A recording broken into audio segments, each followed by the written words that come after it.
अस्सलाम वालेकुम रहमतुल्लाह। दोस्तों क्या हाल चाल है? खैरियत से? उम्मीद करता हूँ सारे बहन भाई खैरियत से होंगे, दोस्त खैरियत से होंगे।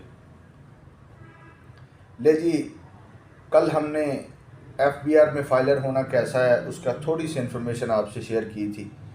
आज हम उसके पार्ट 2 पे चलेंगे जी। FBR में कल बात हमने यहाँ पे छोड़ी थी कि आप वॉलंटियर तौर पे खुद फाइलर हो जाएं। होता क्या है?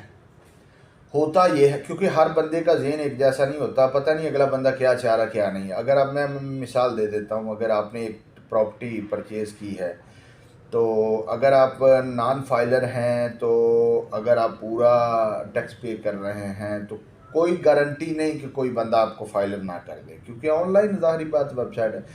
इससे पहले कि अगर आपको कोई और बंदा अपने तौर पे फाइलर करे, आप वॉलंटियर तौर पे फाइलर हो जाएं। वॉलंटियर तौर पे फाइलर हो जाएं और ख़ुद अपने एसेट जो है वो डिक्लेयर करें और प्रोफेशनल बंदे से फाइलर हों। प्रोफेशनल बंदे से फाइलर हों ताकि आने वाले वक्त में नुकसानात ना हों। देखें, नुकसानात, पहला नुकसान क्या है? पहला नुकसान ये है कि अगर आप फाइलर नहीं होते और आप फाइलर होते भी हैं, मैं आपको समझा देता हूं। अगर आप, बड़ी मजबूत बात है बात समझने की, अगर आप फाइलर नहीं बनते अपने दिमाग के मुताबिक, हो सकता है फाइलर हो, आपको किसी ने कर दिया हो, ठीक है ना, आपको किसी ने कर दिया हो, सो ABCD किसने किया पता नहीं।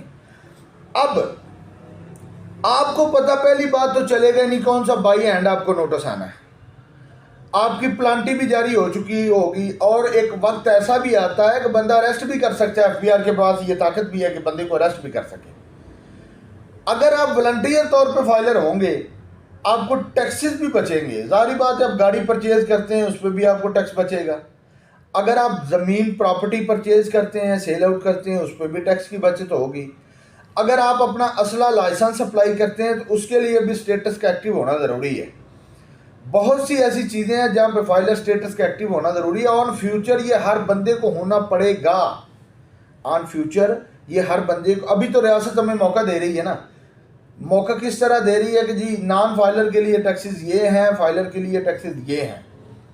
तो हम वॉलंटियर तौर पे फाइलर हो जाएं, खुद फाइलर हों, किसी प्रोफेशनल बंदे से फाइलर हों, ताकि जब हम अपनी मेन मकसद फाइलर होने के बाद सबसे ज़रूरी चीज़ जो है, वो सबसे अहमियत वाली चीज़ है, वो रिटर्न को फाइल करना। अपनी रिटर्न को अगर आप खुद नहीं कर सकते तो किसी प्रोफेशनल की मदद ले सकते हैं कि जो आपकी ईची बीची हर तरीके से सही दुरुस्त तरीके से पुटअप करे, सही और दुरुस्त तरीके से पुटअप करे। तो आने वाले वक्त में ये चीज़ें आपके बहुत ज़्यादा काम आने वाली हैं। और अगर आप सर्विसेज लेना चाहते हैं तो मैं अपना मोबाइल नंबर शेयर कर रहा हूँ, मैं आपकी सही रहनुमाई कर दूँगा। 0304841046 स्क्रीन पे भी मेरा नंबर चल रहा है। और इंशाल्लाह देखें, जिस बंदे ने किसी बंदे को सर्विसेज देनी है उसने आपको एक लीगल प्रोसीजर के मुताबिक लीगलाइज तरीके से पुटअप करना है। रिटर्न फाइल अगर आप नील पे करवाएंगे, किसी अनजान बंदे से हो जाएंगे जिसने रट्टा लगाया हुआ है, तो उसके नुकसानात क्या होंगे कि आपके पास एसेट्स हैं, आपके पास गाड़ी है, आपके पास ज़मीन है, आपका बैंक अकाउंट है, आपके बैंक अकाउंट में पैसे हैं, आ भी रहे हैं, जा भी रहे हैं। अब कत्तन ये मत सोचिएगा कि FBR को पता नहीं है। FBR को सारे पता है, क्योंकि तमाम प्लेटफॉर्म जो वो FBR के साथ मुंसलिक किए जा रहे हैं, FBR की वेबसाइट पर बाकायदा उर्दू में लिखा हुआ है। जब आप लॉगिन करते हैं तो पढ़ सकते हैं कि आपकी मालूमात दीगर प्लेटफॉर्म से इकट्ठा की जा रही हैं और FBR से शेयर की जा रही हैं, ठीक है ना। तो मकसद इसका क्या हुआ कि ये नहीं कि नॉन फाइलर का पता नहीं है, नॉन फाइलर का भी भाई FBR को पता है, FBR को नॉन फाइलर का भी पता है।